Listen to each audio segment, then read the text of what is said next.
Okay, well, I'm going to turn this over to Rev G to start the program and do the introductions, and I'm excited you're all here.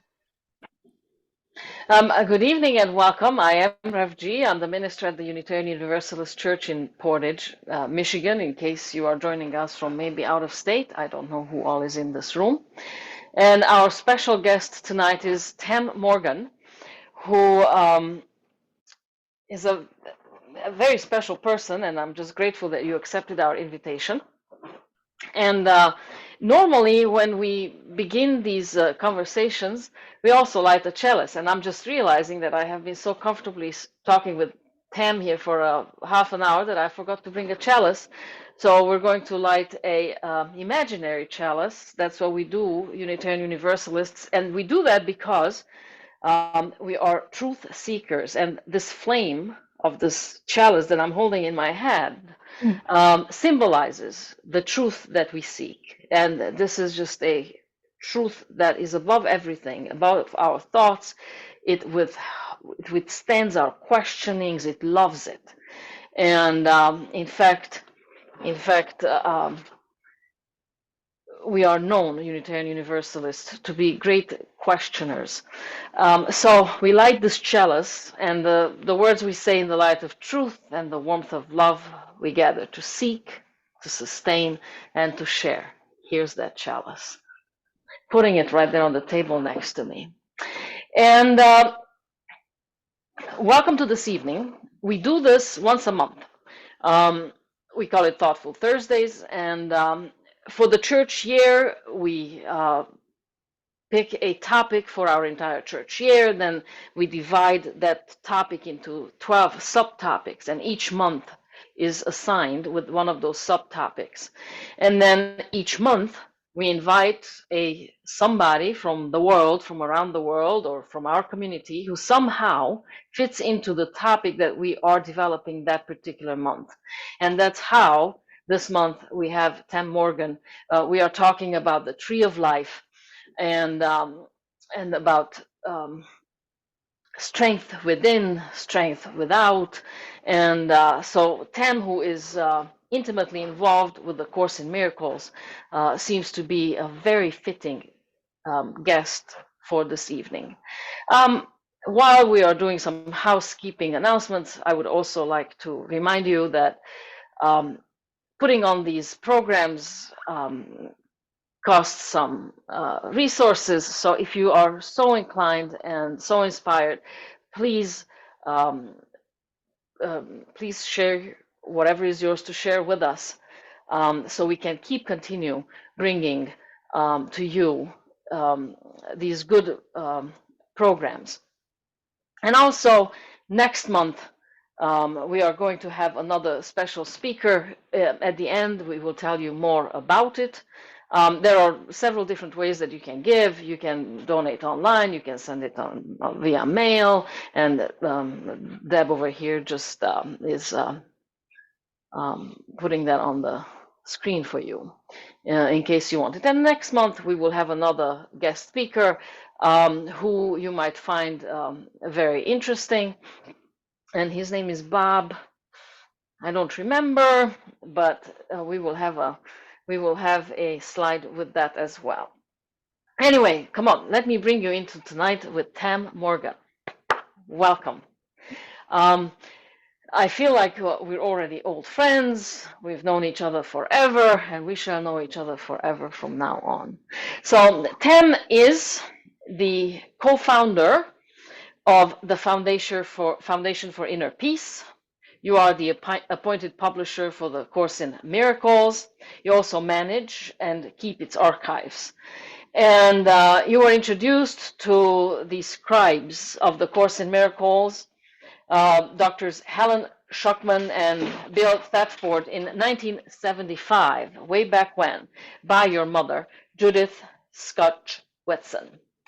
And you knew both Helen and Bill well, and you remained in touch with them for the rest of their lives. And then also you got to know Helen's husband quite well. And it sounds like you developed a very special relationship with him as well. In fact, I have to tell you that I stalked you on the internet and on YouTube and the whole interwebs, and so I've learned that he was a very special person to you. Heard it from your mouth. Anyway, so thank you so much for joining us. There's two kinds of people, I imagine, who are in our audience tonight. There are some people who possibly know little to nothing about A Course in Miracles, and then there are some who have been devoted students of the Course in Miracles, possibly for years. Um, I am somewhere in between, so I certainly know more than nothing. I used to study it for a few years very seriously, and I have to tell you, I don't remember how I fell away from it.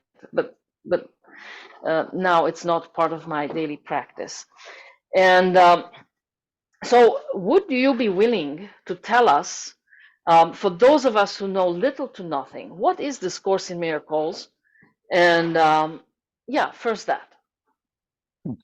Um, well, just a couple of things. Don't believe everything you hear or read on the internet. I am not the co-founder of the Foundation for Inner Peace, but my mother was. Okay. So the other thing too is my mother used to always say that one of the things in the course is to continually ask, what is this for? And so when you ask me, what is the course and what is it for? I would say in the quickest version, it is a mind discipline and training to change one's mind from fearful thoughts to love. And it is very much focused on relationships, external relationships that you're having problems with, to see them differently through the eyes of love instead of separateness, and internal relationships, even more important, with one's own self. Because if you're having a problem on the outside, it's just a projection of, actually, when it comes down to it, fear or guilt of something that you've had within your own self. So it teaches you to work through these things and release them through forgiveness to a place of inner peace. Mm-hmm. And that's the quickest. I would also say that so many people, just most everyone that I know of, refer to this as the Course in Miracles. But the thing that I love most, one of the things I love most about the Course, is in the very beginning, and the author says, this is not the Course in Miracles. It's called A Course in Miracles because it's not the only way home.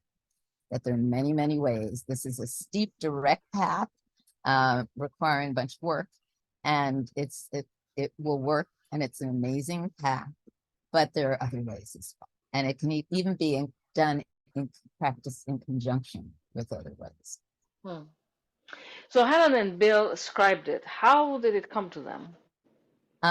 Helen and Bill scribed it, and it came to them the quickest, simplest story there. And I'm usually not very brief, but Helen and Bill had a deep personal connection. Helen was Bill's colleague, but really his assistant. They were both psychologists, very, very, very high in their fields. And they had a really difficult and challenging relationship. I don't know who believes in karma or not, but it was like they had a karmic bond that wouldn't let them separate from how difficult it was between them. Because they were so connected. And Helen was deeply in love with Bill, although she was married to her husband, whose name was Louis, who she didn't like the name Louis, so she called him Jonathan. And she was in love with Bill, and Bill was gay.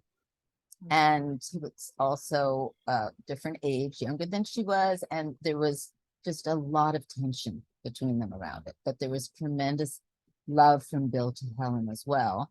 And they fought constantly, with the fighting from Helen really originating from constant feeling of rejection of this special love that she had for him. And they, at one point, he was kind of infuriated, and he said, there must be a better way. And she said, if there is, I'll help you find it. And shortly thereafter, she heard in the evening, this is A Course in Miracles. Please take notes. And instead of waking her husband, Jonathan Louis, she called back and she said, I think I'm going crazy. And she had had some psychic experiences that was interested. So she felt comfortable about sharing this with him. He said, I think I'm going crazy. This is what I just heard. And Bill said, well, why don't you listen to what it says, take notes, bring them to me in the morning. I'll read them and we'll see how crazy you are. So she did exactly that. And she came in and they closed the curtains of their office. They had windows in their office so that no one could see. And he looked at her shorthand that she took the notes in a kind of secretarial shorthand. And he said, this is interesting. And he started to type them up. And this went on for several years. So what I saw in this, and this is my own personal take on this, it's not what everyone thinks necessarily, but I saw it as Spirit's beautiful way of taking something and giving Helen this special relationship, although specialness is not the first goal in any way, quite the opposite of A Course in Miracles, but using her love for Bill to have this secret special relationship instead of an in love relationship, and work on this every single day together, this material that came through her in this voice, a separate voice from her own awareness voice. And Bill every morning would get the notes and type it up. And that's how it came to pass. So that's why they were co-scribes. Helen would hear, the voice would stop and wait. She called it the voice. When she asked the voice at some point to identify itself, it identified itself as Jesus. And that scared the bejesus out of her in some ways. And she came to terms with that as well throughout time. But that's how it came to pass. In putting that a fast forward on that, they asked when they finished the manuscript, what should we do with this? They didn't want to be known for this. They didn't want to have anything to do with this because they were very prestigious, well-respected psychologists at Columbia Presbyterian. And they were told by the voice that a woman would come along and know what to do with it. And they said, where is she? I said, she's not quite ready.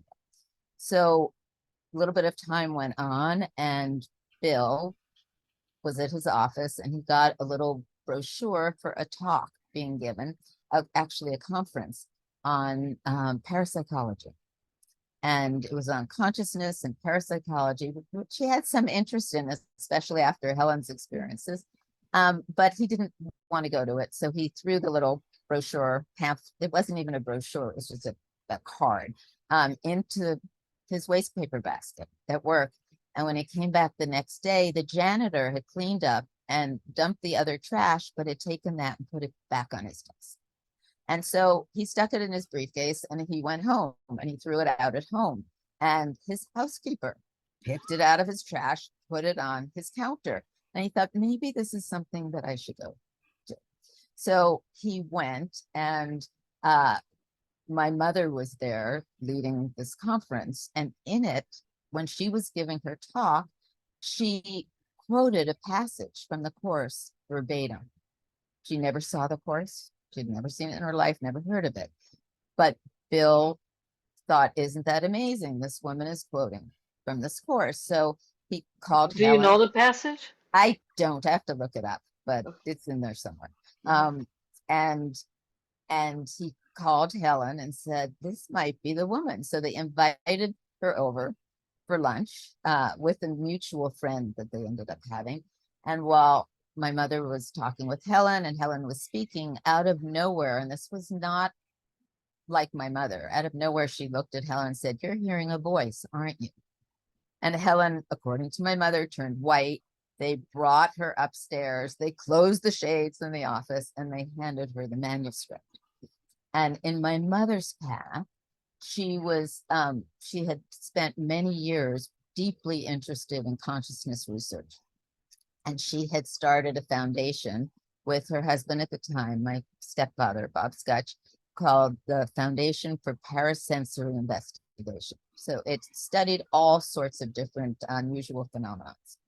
And she started to feel more and more lonely inside. She had so many people and dignitaries, all sorts of interesting people come through her life, her apartment, our apartment, and fascinating, from UFOs to people bending spoons without touching them, to people moving things without touching it, to healing, all sorts of different psychic healing. And she funded for research of all these things.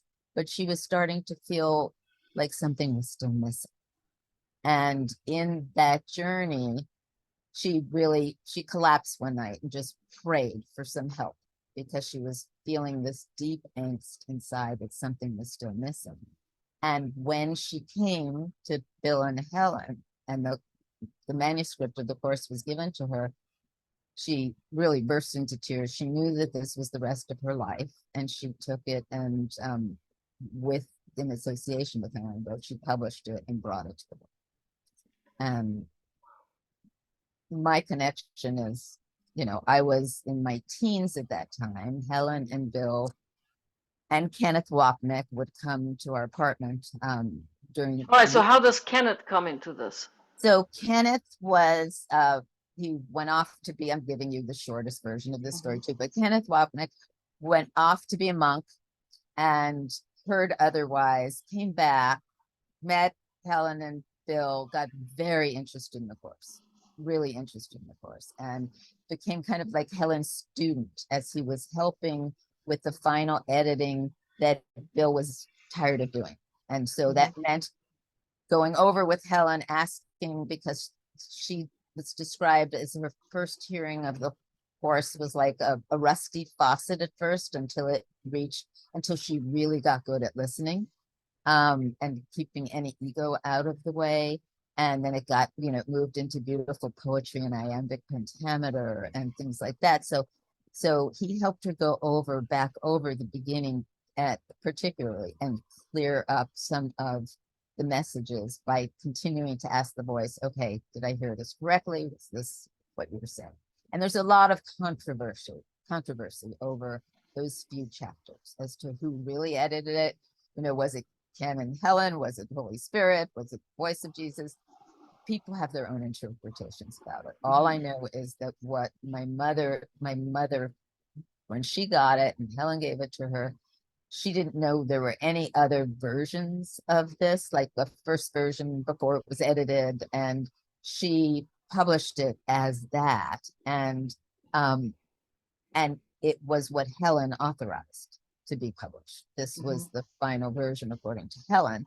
And as I say, I was a teenager at that time, and my mother changed her foundation name and purpose from the Foundation for Parasensory Investigation to the Foundation for Inner Peace. And it became solely and completely devoted to publishing the course and getting the course out to the world, which Helen originally felt like, when my mother heard this needs to be published, Helen felt it was only for 5 copies, for my mother, for Ken, for Bill, for Helen, and Bob Scotch could have one too. My mom's husband. So she did not want to be associated with this or have this out there in a big way. But you don't give anything to my mother if you don't want it put out in a big way. She was a very dynamic person and phenomenal networker. And so I hope that answers at least some of your questions. Yes, it does a little bit. So it is clear, well, it's somewhat clear to me how you are today involved with this work. Was this your plan all along? No. My plan never seemed to matter. As a child, and I think this connects most for me with what you were doing, with what we talked about, even the tree of life and kind of the sustenance of the spirit. For me, I was born with a deep connection to what I would call spirit. And my mother would listen to me when I was 2 and 3 years old, talking to someone, explaining my day, talking about my day. And then she'd know what I felt about different things because I'd talk. And one day she came in and she said, "Who are you talking to?" And I said, "My friend." And she said, "Who is your friend? Is your friend a little imaginary being?" And I said, "No." And she said, "Well, is your friend bigger than a bread box?" And I said, "Yes." And she kept asking, and it was like bigger, bigger, bigger. And I said, "Mommy, my friend is bigger than anything you can imagine. It's as big as the sky. It and my friend comes with me everywhere. And I like to talk to my friend." And she said, "Okay." And she kind of backed out of the room. And she became very, and I would have dreams that become true. And I would know who was on the phone before anyone picked it up. And different little experiences that my mother became very interested in. And it was what she referenced as the opening for herself on different extraordinary phenomena. And that's what sparked her interest. Um, and then some of her research, I always called it, she didn't like when I called it the guinea pig for experiments. But she made it fun. And the research places like Stanford Research Institute and Maimonides Dream Lab, they made it fun to work, with the kid. In this way. I found it peculiar that any scientists need to prove something that I already showed or that was true. Like, it made no sense to me what anyone was doing studying this that was just so normal to me. But at the same time, my mother so supported it that there wasn't what I would say, I think almost every child has this, but it depends upon the degree of awareness or sensitivity from the parent to say that's not real or don't pay attention to that. And she really supported it and helped enhance that. And also, I learned through dreams that came true that I didn't want to have, and I tried to change them. And, they were often around disasters or things that I didn't want to be seeing. And, I would wake up from the dream and everyone would say, "It's just a dream." It's like, "No, it's going to happen. That woman is going to be a car crash right outside." And then bam, there was the car crash. And so there was a lot of those episodes, and I tried to change the dream, the outcome, but found that I couldn't. And so I learned at a pretty young age that there was something else going on. And I had to listen to this voice and what it told me, because it was a very specific voice inside me.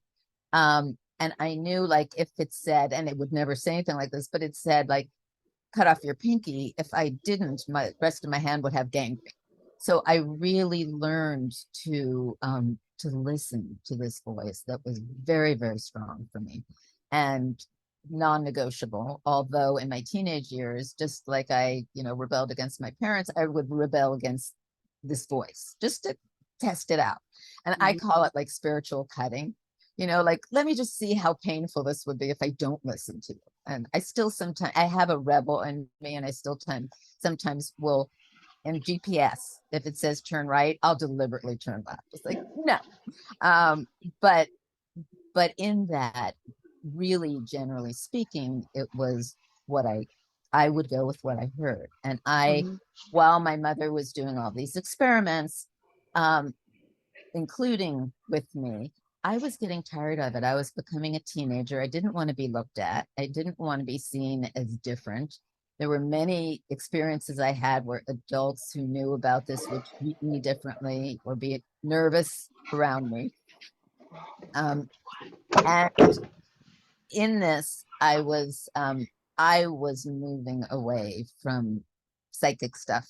And also, it was in that time, very considered as freakish. It was like if someone heard I was psychic, they would think of a Brian De Palma film where someone was giving someone else a cerebral brain hemorrhage by thinking of that, or character, something that was scary. So I really learned to be quiet about it. And my mother and father, biological father, had been separated since I was 4. And my biological father was a New York City lawyer who didn't believe in anything he couldn't sue. Mm, And so it was two very different households. One, mhm, firmly grounded in a believed conventional reality, and the other open to everything. And I had to navigate both worlds. So when my mother found the course, I was thrilled. And it was her thing. It got her off of putting me in any more experiments. And I always felt it was about the heart and not the mind. And I mhm, remember seeing this movie, Lucy, that became very popular. And it was about a woman who had drugs inserted in, her uterus, and they exploded, and she got bigger and bigger and bigger in consciousness. And it became such a popular movie because she started to know everything, see everything. And it was, of course, there was shooting and all that stuff around it. But I went with my son, and we both left the movie feeling like the awe that everyone had of this almost brain consciousness expansion. It was missing the heart. It just was missing the heart part. It was amazing what you could do. But that's kind of how I felt. And I felt like all of these are tricks in a certain way. Not that I was tricking anyone, but I didn't really care. They were natural phenomenons. And I think what the Course would indeed call miracles in a lot of different ways, but not as magic miracles, but just shifts in perception. mhm, Um, from fear to love, and knowing that, as the Course says, there's no order of difficulty to miracles. It's mm, when it's connected in the state of love that they appear more and more. But I was really not drawn to A Course in Miracles because it was another thing of my mother's that she was getting deeply involved with. It seemed very dense, heavy in psychology. mhm, It came through to psychologists. And I just found it so tiresome. And yet I resonated with its internal message very much. So I was very respectful of it. And I loved that my mother was interested in it. But I was 16, 17, going off to college, became a comparative religion major, went off to Nepal, and, found my own spiritual path, and was always very clear that it was my own. Now, in college, I wrote a 50-page paper about A Course in Miracles, never having read it. But I lived in an apartment with Ken and Helen and Bill and my mother in these discussions every day. And so I felt like I knew it enough to write a 50-page paper on it in college. That Ken was very funny about it and laughed. It's like, oh, this is right, of course. It's like, of course, that's the word. Those are the words.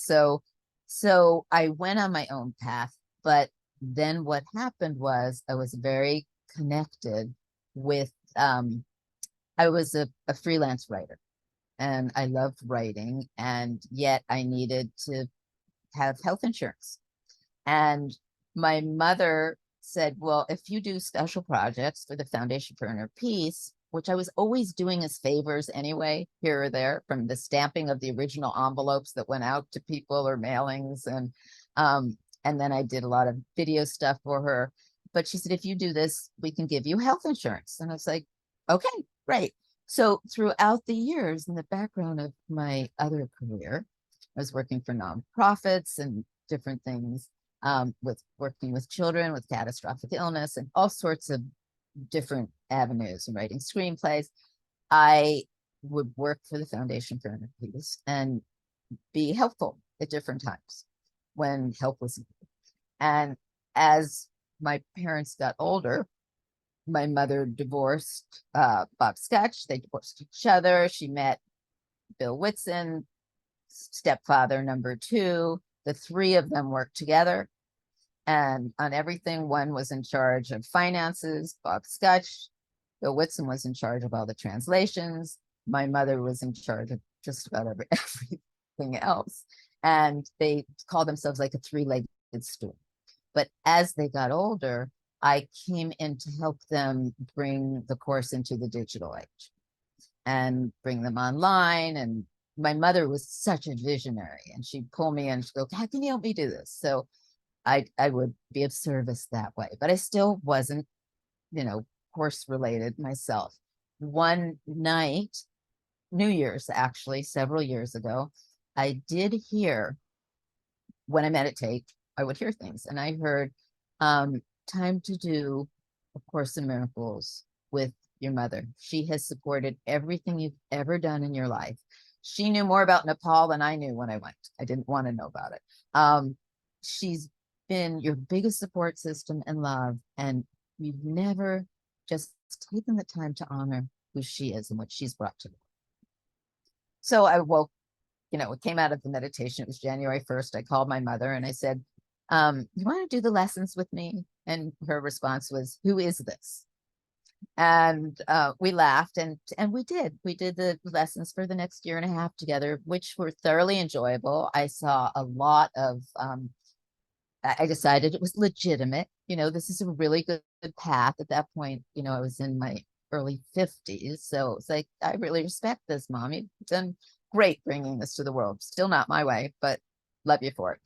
And then as she got older, and Wick got older in his 90s, my mom was her late 80s, Bob Scotch was in his 90s, they were looking at succession. And in the succession plan, they chose someone who didn't work well, and I was involved. And then they finally came to someone who was my brother's best friend and college roommate at Yale, who had been interested in the course from the very beginning, right after my mother got it. My brother was not interested in the least. Both of my mom's kids, like, that's yours, good, we're out of here. But this person, Bob Rosenthal, was interested from the beginning, and he was going to be a writer, and Bill Thetford and he became very close, and Bill said, no, be a doctor, be a doctor. So he became a psychiatrist, and he was on the board of the foundation for years and years. And it came apparent, and was told to everyone, and asking, everything through the foundation came from asking, inner guidance. And it was, including, I was asked to ask as well. Bob Rosenthal, great, he'll be the next president, and he'll do a good job, and that's fine. And Bob was a friend of mine since I was 15, 16. So he would come out and visit from back east, and I would just tell him what was going on behind the scenes, because my mother painted a prettier picture than some of the other stuff. And he came to me and said, I will take on the presidency, but I hear that you need to be my co-president. I will take care of all of the mundane, the finances, the copyright, which I couldn't stand, the everything that you don't like to do, but you know all the players so well, and you grew up with them, and I'd like for you to join in the relationships. And I said, no, thank you. That's very nice of you. I'm glad you heard that, but I didn't hear that. And he said, oh, really? And I said, yeah, this is not my path. And he said, why don't you ask? And he knew me long enough. And I was like, oh, I have to ask. And he said, just ask. We were out at breakfast at a restaurant, and I closed my eyes and I said, okay, do I need to take on the co-presidency? And I had my own life, my own job, everything. And I saw a panoply of different situations, like a whole collage in my life of being put in situations with the Foundation for Inner Peace, including being born to my mother to open her path.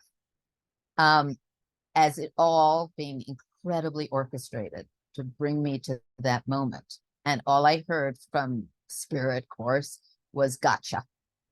And I was like, no, thank you. And it was this laughter in me, like a Holy Spirit joke on me.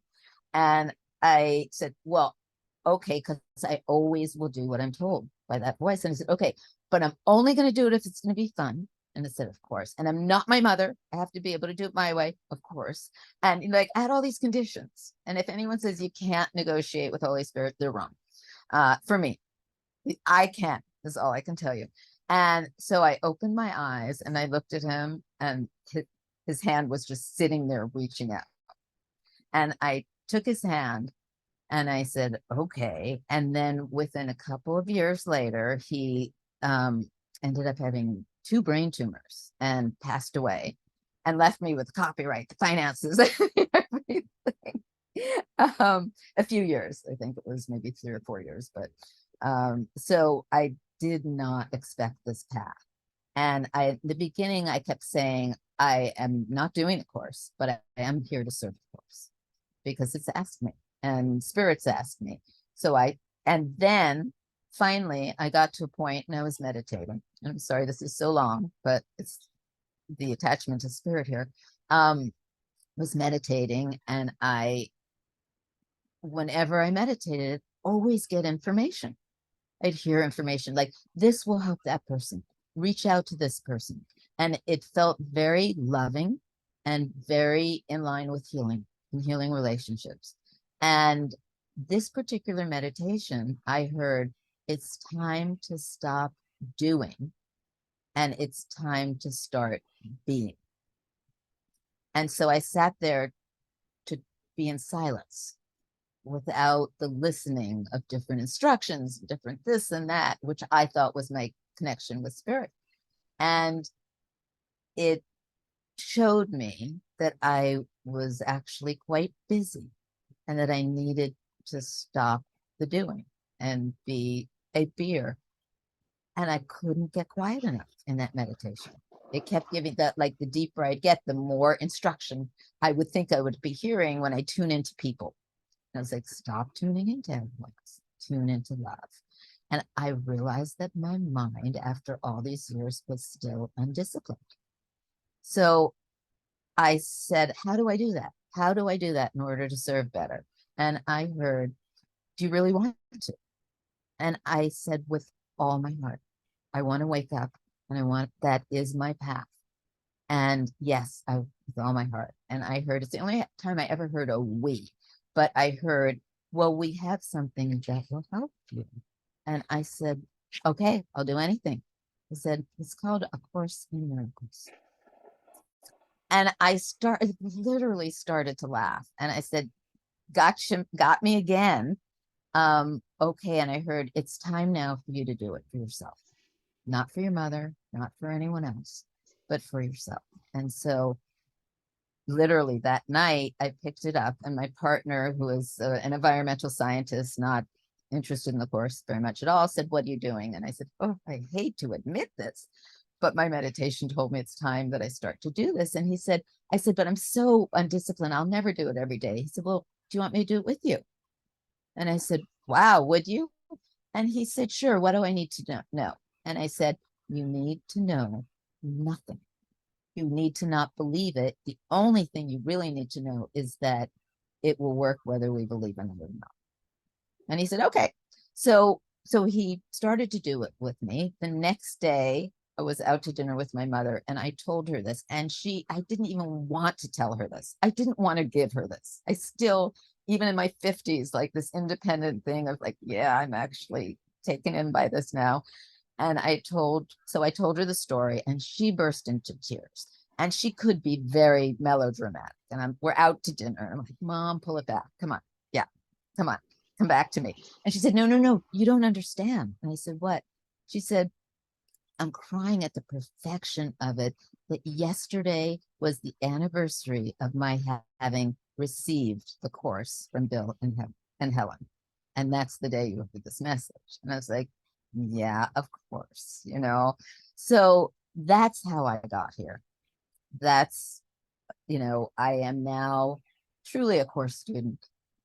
I am not a course teacher, and I never professed to be. I did grow up with it, fed to me. I intuit it. It's not difficult for me. To understand it as much as, the difficulty is the discipline, the remembering to do lessons, the seeing what happens. It brings up a lot of challenges to let go of one's ego. And I have so many questions now, and okay, go for it. I don't even know that I can get to all of them. Okay, even I'm not a natural interviewer, but what does it take to be a teacher, or a teacher of the course, or Well, or the an course interpreter itself, of a course? the course itself says we are all teachers to each other. So when you ask what does it take to be a teacher, breathing. and being in a relationship, because we are always teaching each other. That's different. There is a manual for teachers as part of the course. It used to be 3 different volumes. There was the text, the workbook, and the manual for teachers. Now it's all in one volume. And it, some of it can take reading that, knowing the course. There are professional teachers of the course who have studied it for years and years, and really deep study.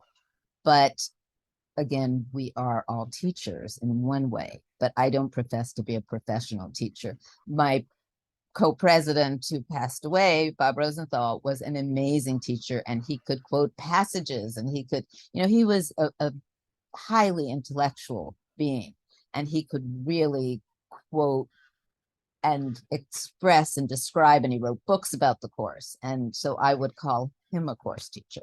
My mother never professed to be a course teacher. She was connected to the course. She did the course. In fact, she started a meditation group with myself, her husband, Bob Rosenthal, and his wife. And we would all get together on Wednesdays to study the course. And she called us the slow learners group, because even in her late 80s, she was still doing the course, still learning every time. And the course is called a living document, because one, you can open it to any page and it will speak to you where you are right there. But even more, it speaks on whatever level you're at this moment. And then you can drop down 2 levels, 3 levels, and meaning in awareness and understanding, and then it will meet you there, and it will bring you deeper and deeper with the same words. You can Is read it possible? Is it possible to misinterpret? Of course, we're in ego form.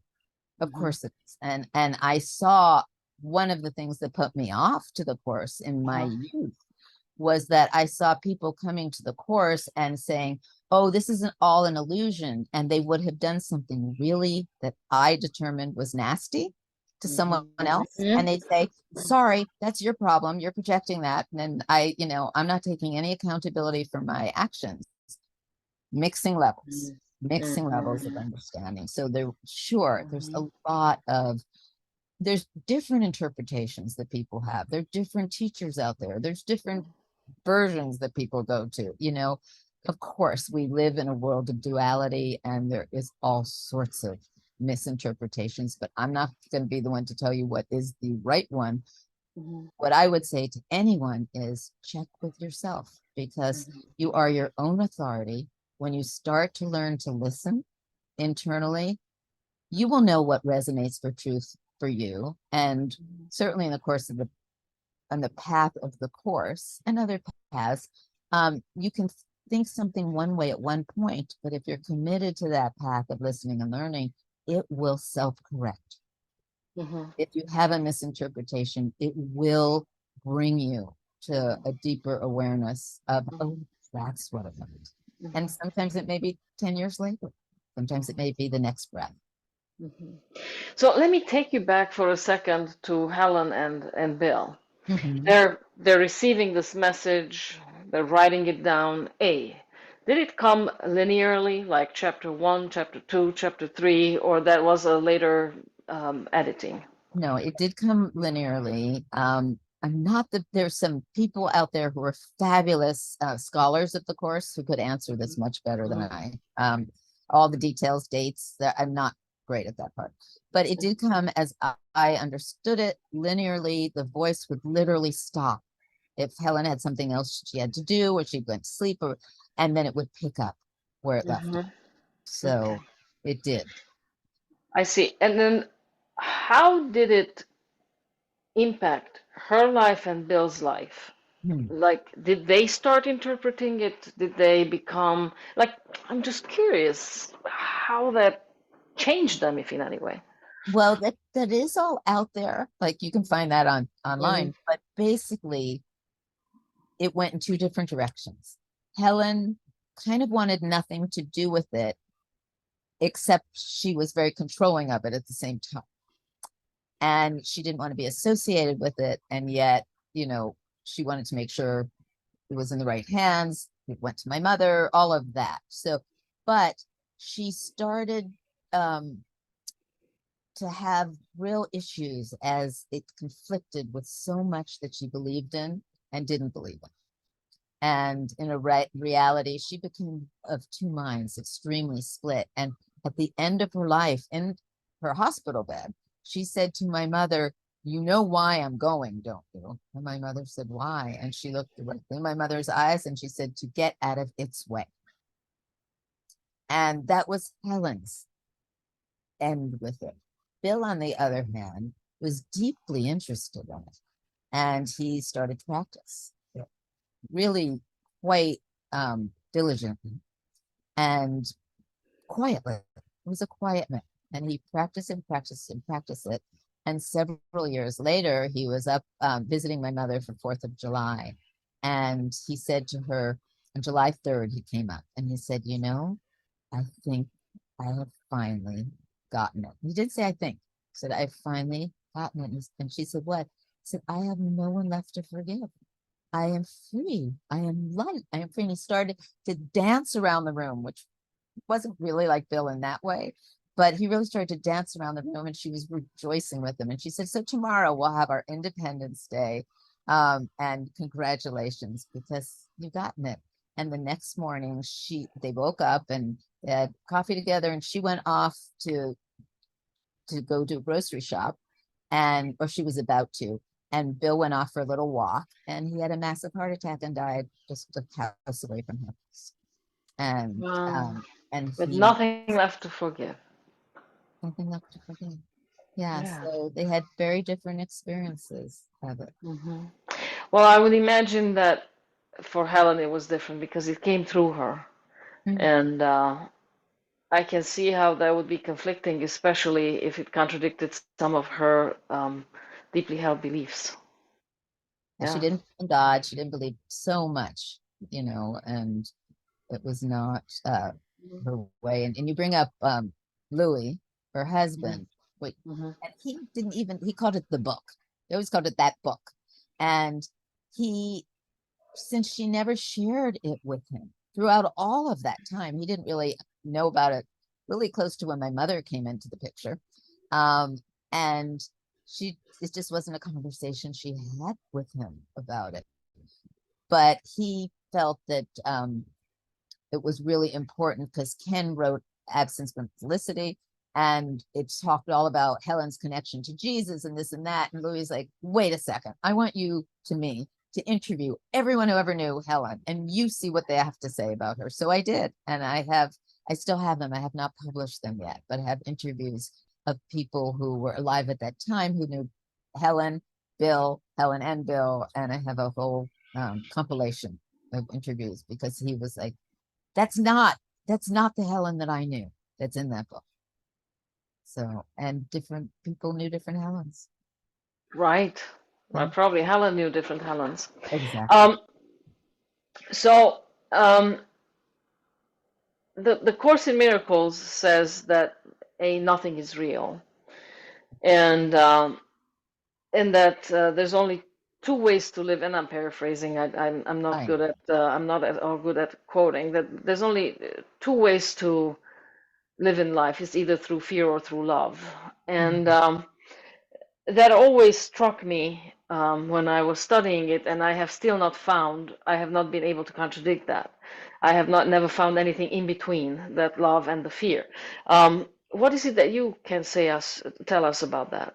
And First of also all, about the nothing is real. okay, I would correct that just a little bit because Sure. the course really says, I mean, it's the essence of what you're saying is absolutely what the Hmm. course is, but the course actually says there's only two ways of being in this world.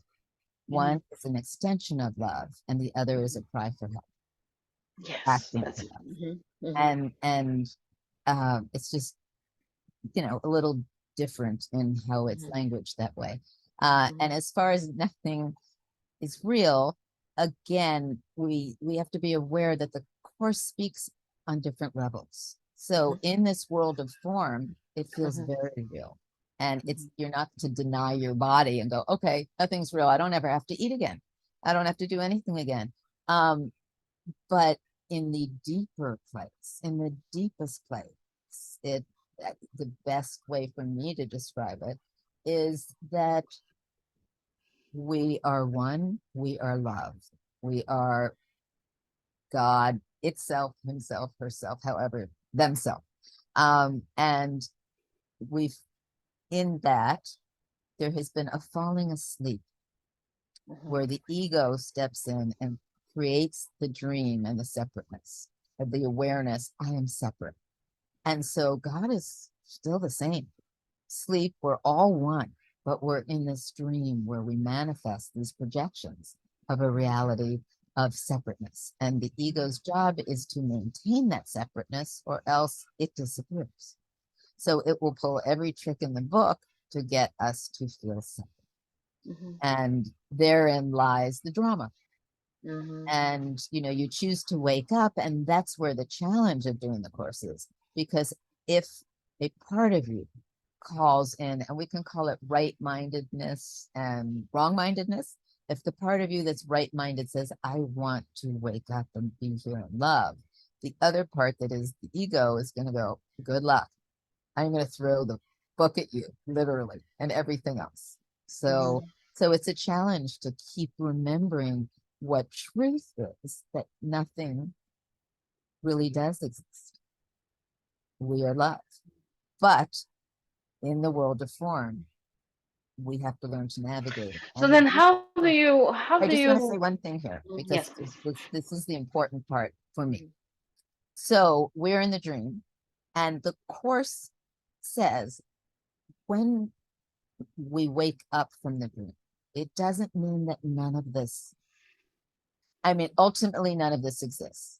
But when you wake up within the dream, it doesn't mean that the dream necessarily goes away. What happens is your attachment to the dream shifts. You are non-attached and more neutral to the goings on in the dream. And you transform into the happy dream. You're not carrying guilt anymore. You're not projecting out anymore. You are accepting what is in a very different way. And therein lies in the peace.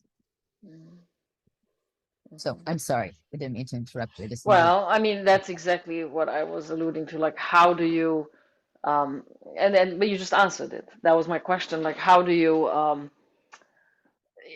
go from this is not real, the duality? How do you make peace with this duality, with the levels?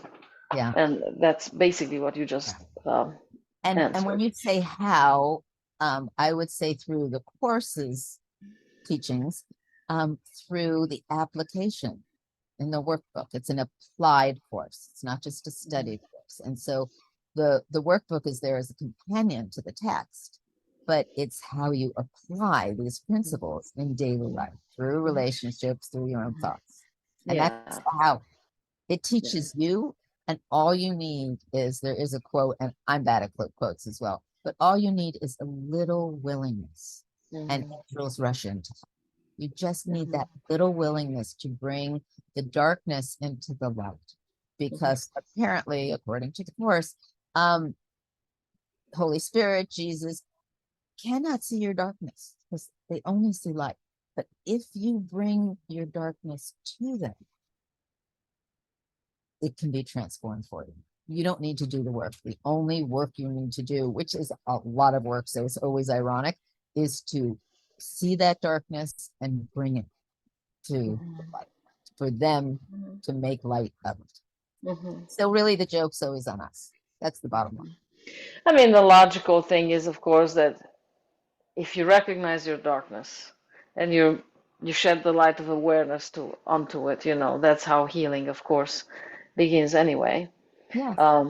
So that could be a part of it as well. You think in the same metaphor of a dream, if a child is having a nightmare, you turn on the light, wake the child up, and you say, see, that wasn't real. That wasn't real. All those characters you were sure were hurting you, running after you, wasn't real. Come back to here. Come back to the light. So, of course, I still have a million questions, but I'm looking at the time, and we've already have used up an hour and a half that we have together. So I would like to open it up to questions from our audience. It seems like we have 22 in the room today, and I welcome every single one of you. This just wouldn't be the same without you. And will you please, do you have any questions you would like to ask Tam? And just raise your hand, and Deb hopefully will see you.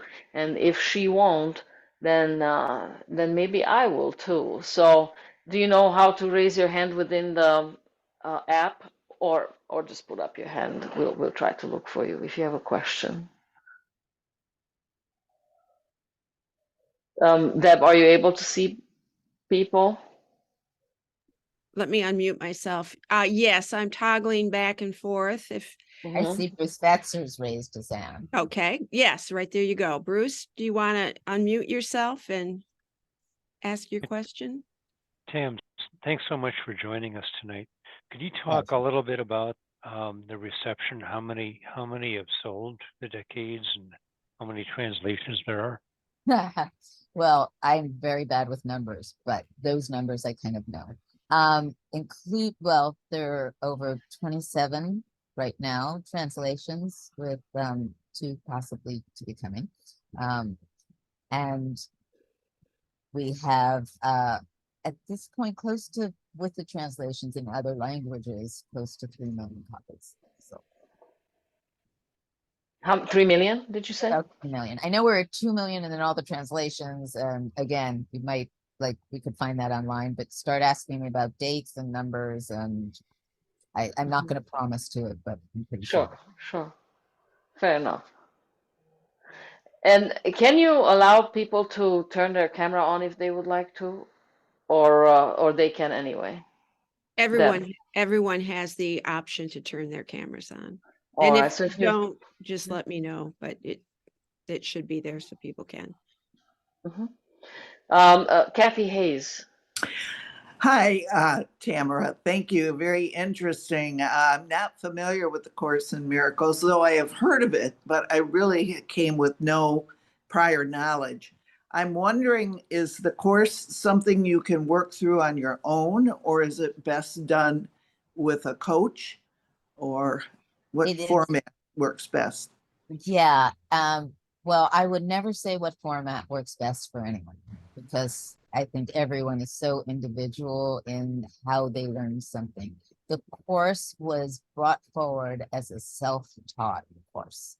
Now all these teachers have popped up, and there's groups everywhere, and people find that very supportive and very helpful to talk about it, to ask questions, because there's some very lofty concepts in the course, or very deeply grounded, whichever way you want to look at it, anchored. But really, it's up to what works for you or where you're drawn to go. So if you're drawn to be at home and not be with anyone, I'm not usually a group person. I can be extremely social, but in my studies and my meditations, I am a recluse in certain ways. And so my way is just myself. And then, as I said, my partner said, I'll do it with you. And he keeps me, on course. When I forget and a month has gone by and I haven't done a lesson, it's like, oh, come on, let's get back to this. So really, truly, it's individual. I mean, some people really just open the book to when they're having a problem, and to any page, and say, oh, I know the course. Some people have done the course over and over again. Some people, the only thing the course itself recommends is that there seems to be momentum in doing it linearly, like not doing the last lesson first and first lesson last. There is a mind training and untraining involved. So the first part of it really gets to challenge what you believe to be true, to let go of, and then start feeding in what this really is about: the unity, the love, what's really here. So it does recommend you do the workbook linearly. And as I say, the text is such a strong companion to it because it deepens the understanding of the lessons that you're doing. But you do not need another person, because even though the course is about the healing of relationships, it's very clear you don't need to be with that person for that relationship to heal. You only need your own perception to heal, and it will be felt. We have a question from Deb Van Walsen. Hopefully I'm pronouncing that correctly. Hello, Deb. Hi there. Yes, you are correctly pronouncing it. Thank you. I just wanted to say that I had, in 2015, done the workbook. I'd been dabbling with A Course in Miracles for, I'm not sure how many years. I think the first copy was, many people who've ever done it will say the same thing. First copy was given to me, and I think I gave it to someone. Mhm. And then the next time it came around, maybe I gave it to my mother and it came back to me. I'm not sure, but it was in her bookcase.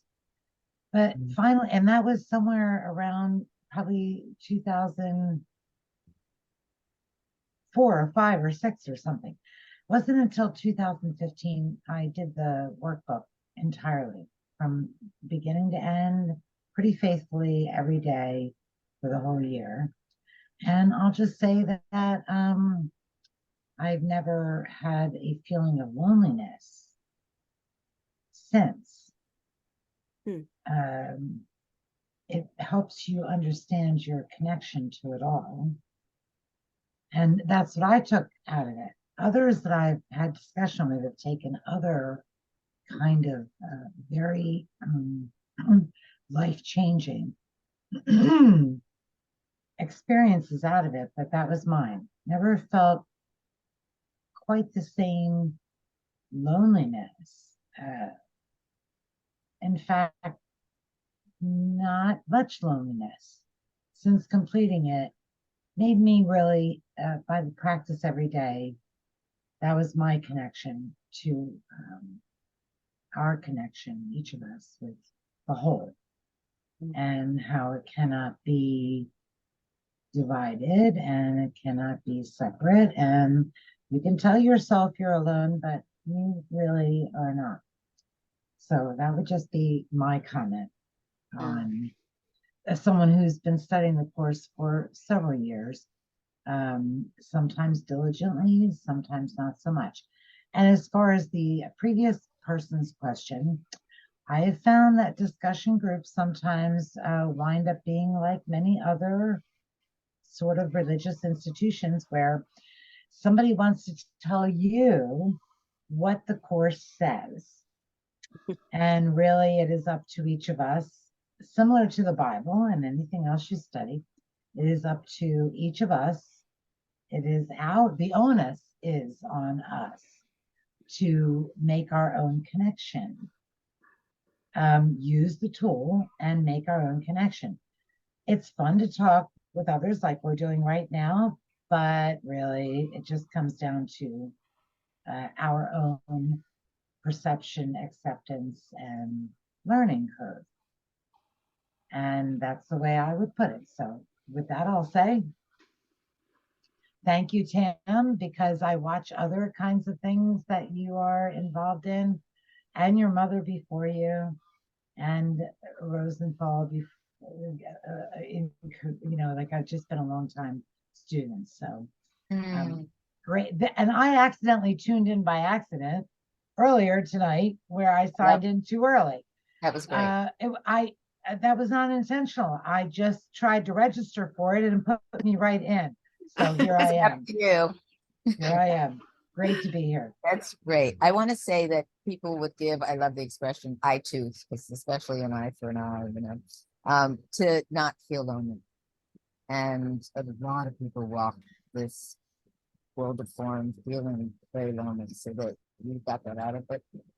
Fantastic. And I'm really glad to hear that. And it is, as I say, it's a preference. You want a group. Sometimes you'll find a group where people are talking at you.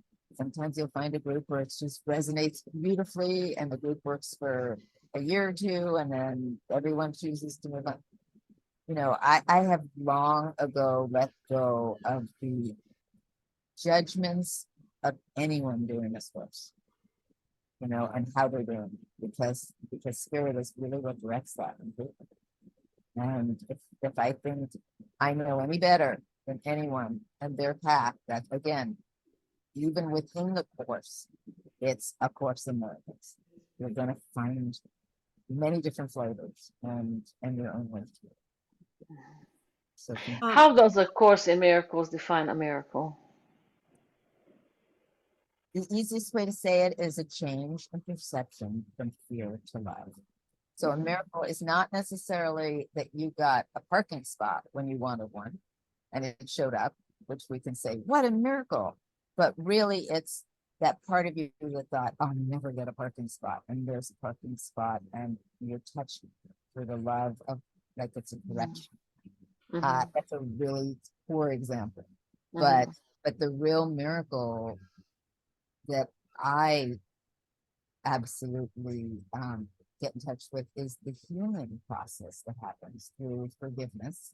And forgiveness means something different in the course than it does in our usual vernacular. The forgiveness is not to say to someone, oh, I forgive you because you did all these bad things to me. It's to get so in tune with that none of this is real, that this never happened in the first place.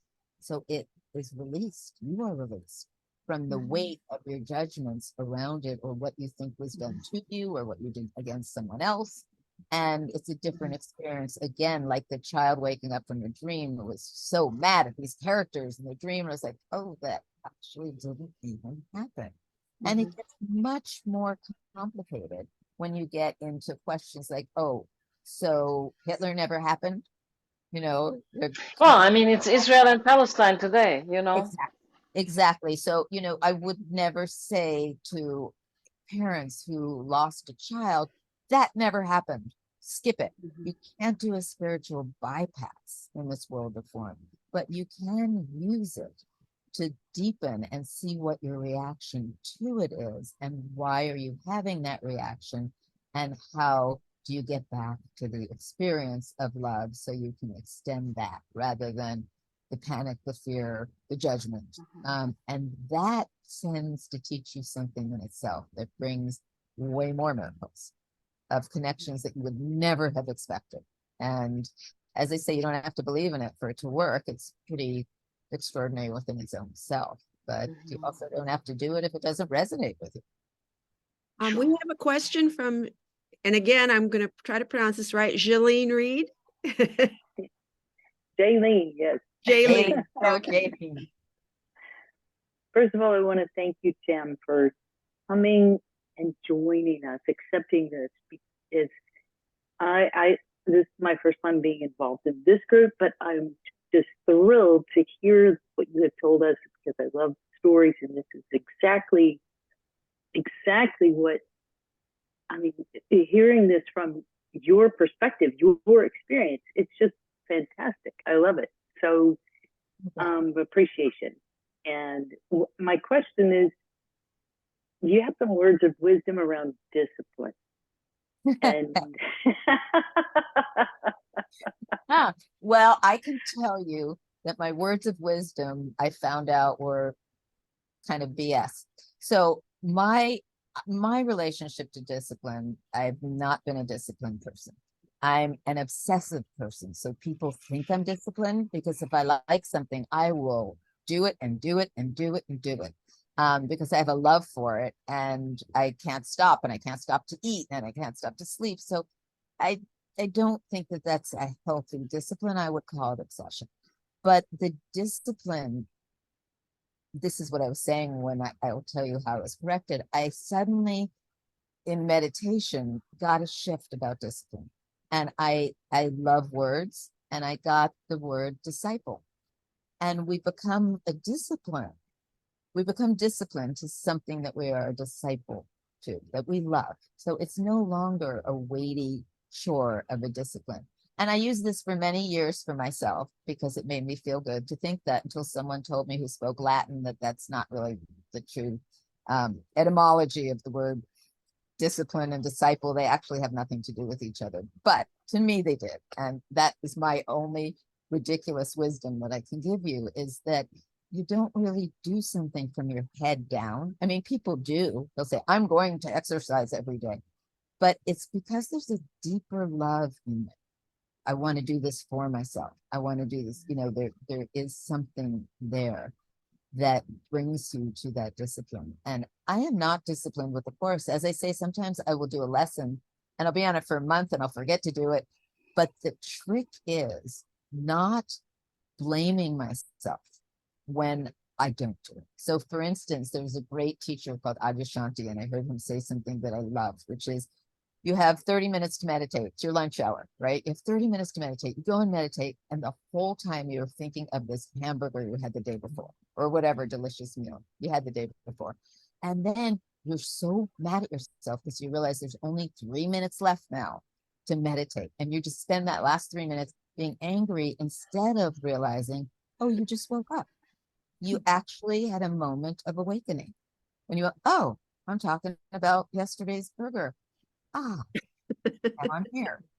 And so you get into a cycle when you get annoyed, or I have gotten into a cycle when I've gotten annoyed that I haven't been disciplined. And that just throws me farther away from the joy of discipline and what it brings. And I think, as I say, the course sometimes comes into someone's life and they don't pick it up again for 10 years. And then they find themselves so deeply into it, or it drops. Literally, I've heard stories about it dropping on their head from the tree, from the bookstore, from the whatever. It picks your time with you, and you don't do it without your consent. And it's because you want to.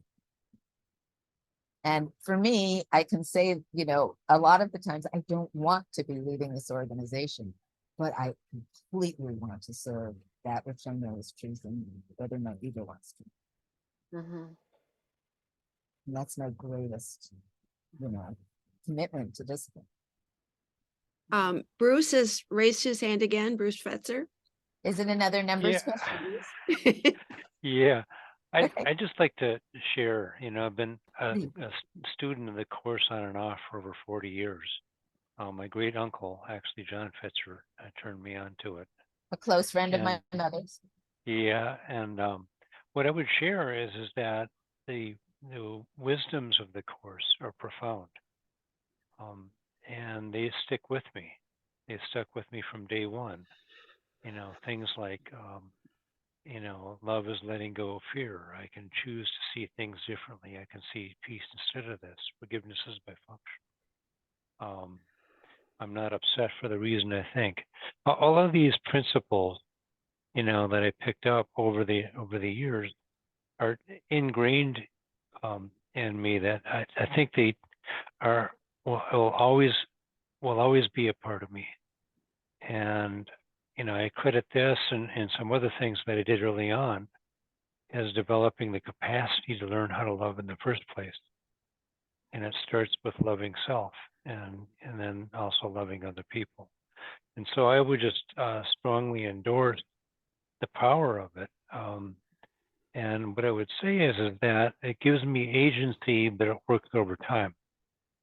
And so, I also believe in reincarnation. Maybe it'll take me many lifetimes to actually finally learn it through and through.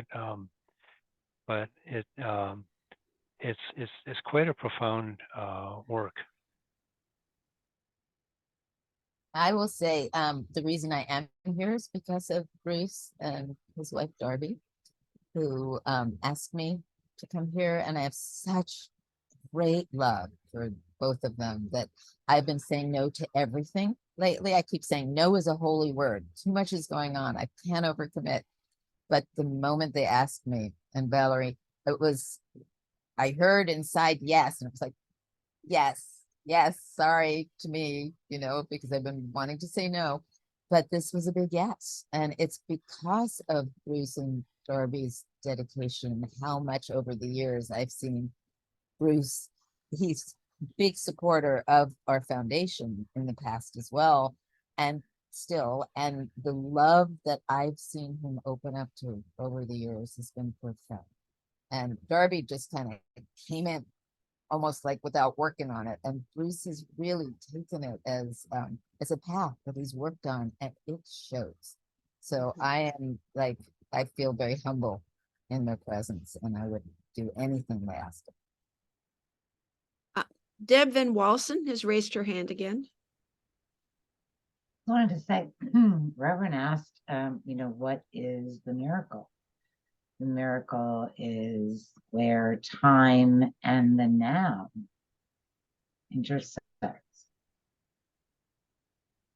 When you can bring yourself right to the now, no past, no future, that is the miracle. And that's where the miracles get shown, is in that place where time and the now intersect.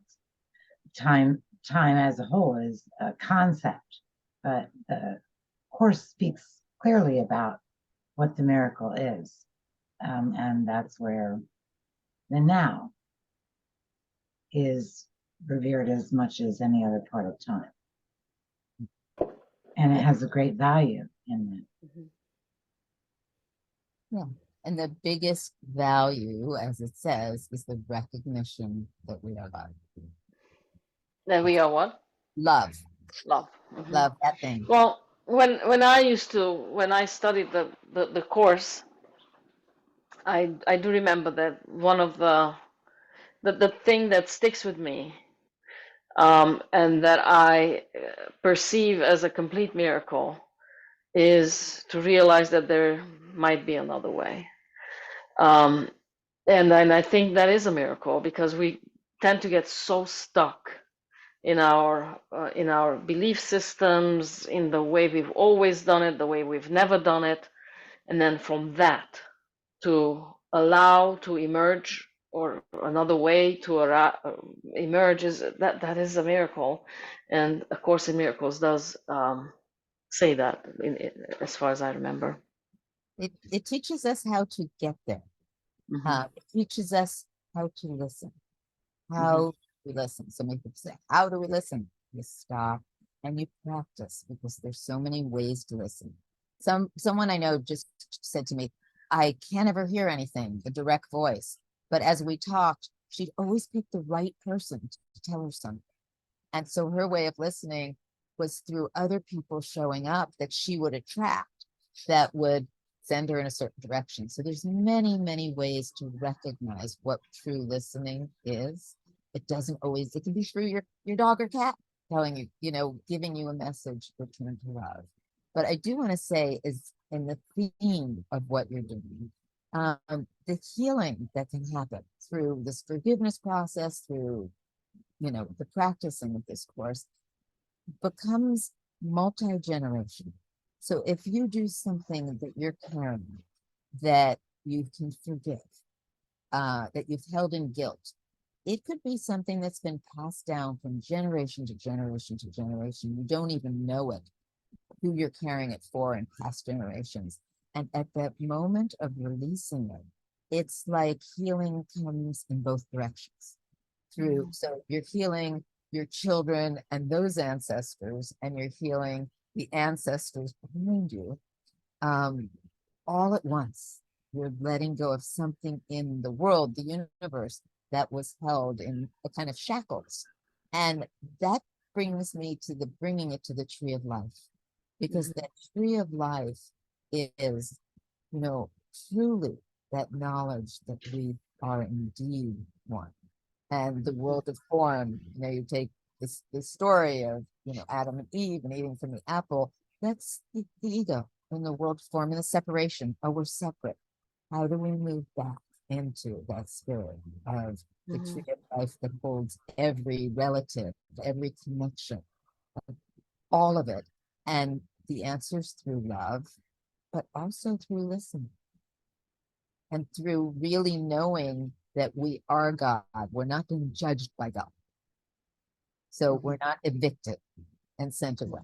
We're actually brought home, knowing we are one with that garden, with that tree, with that source. And we are that source. Well, we're all connected, of course. And then some of us see that in relationship to the divine. Some of us might see that through nature. However, it is true for us. I mean, I resonate with that. Yes, in my most awake and insightful moments, I'm aware of that oneness, Mm. and that's the awareness that I wish to, or consciousness that I wish to contribute um, to the collective.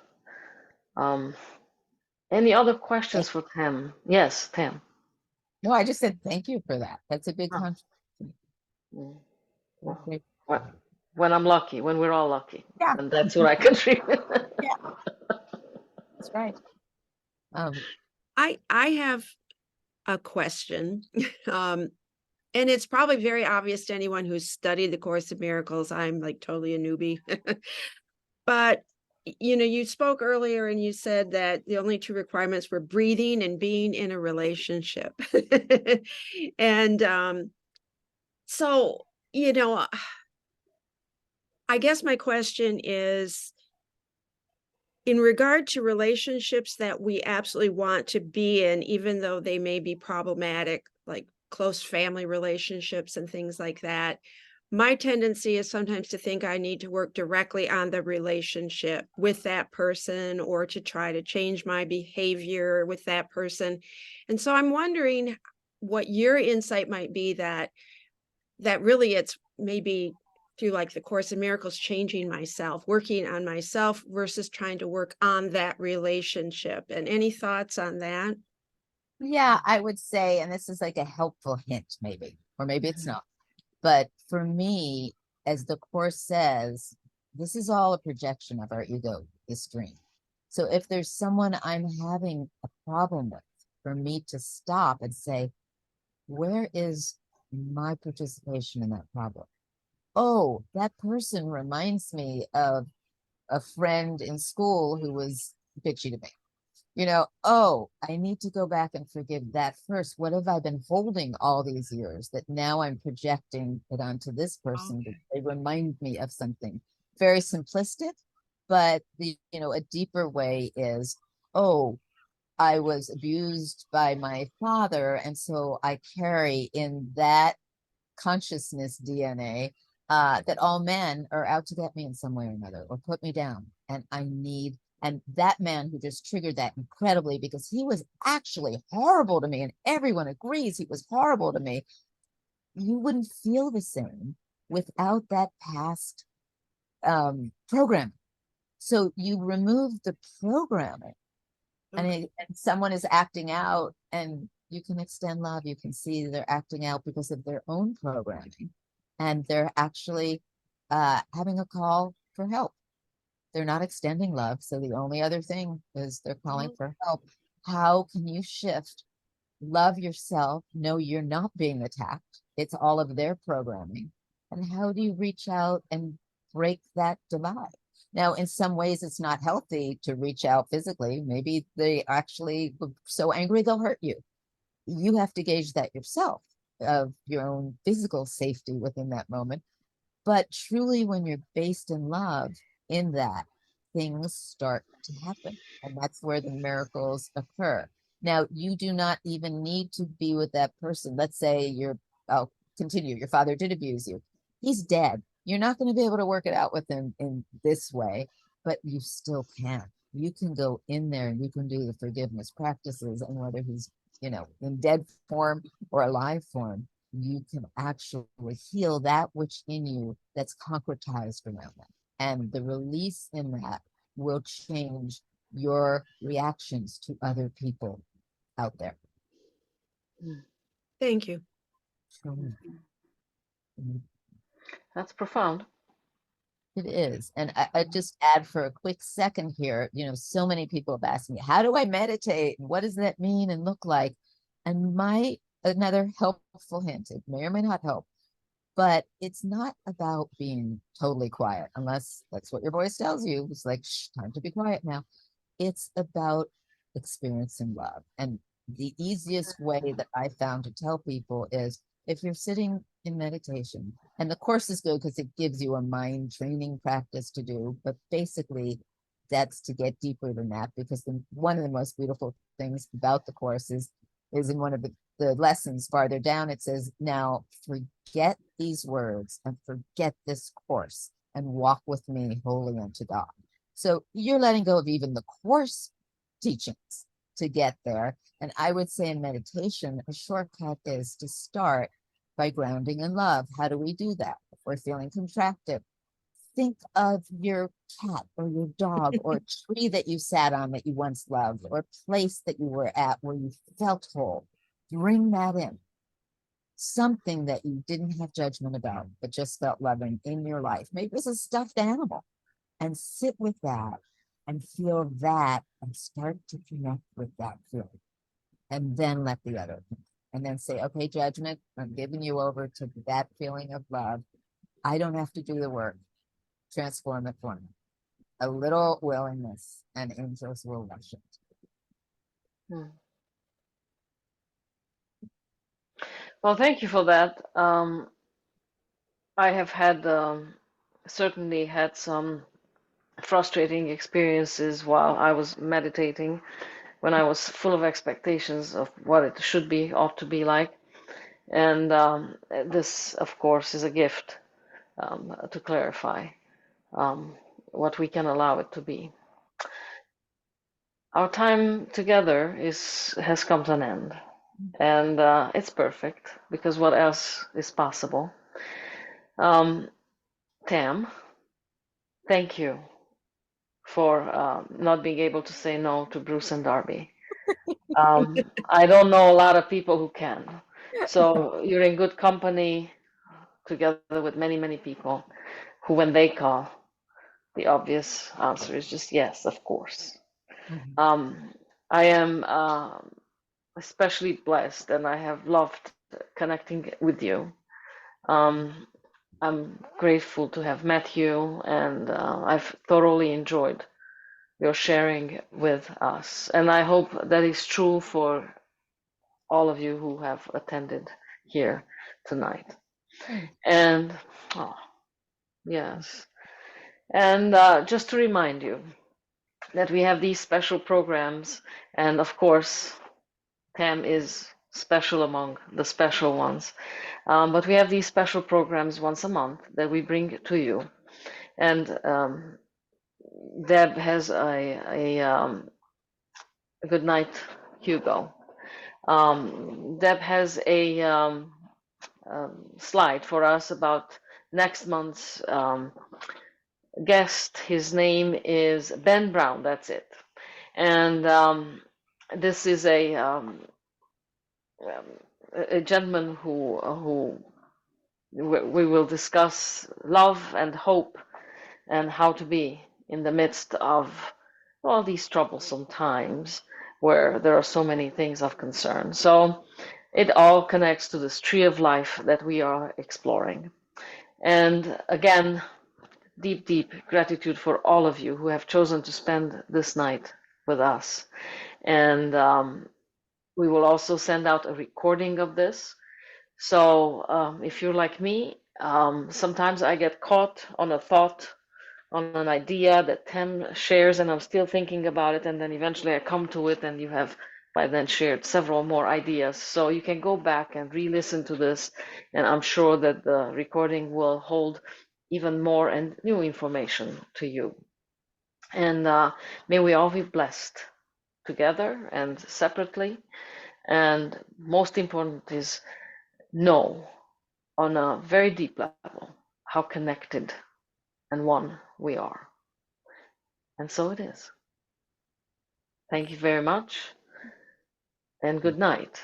And we extinguish this chalice that we lit in the beginning, but not the light of truth, for we carry that with us till we meet again. So good night, deep love, and deep bow.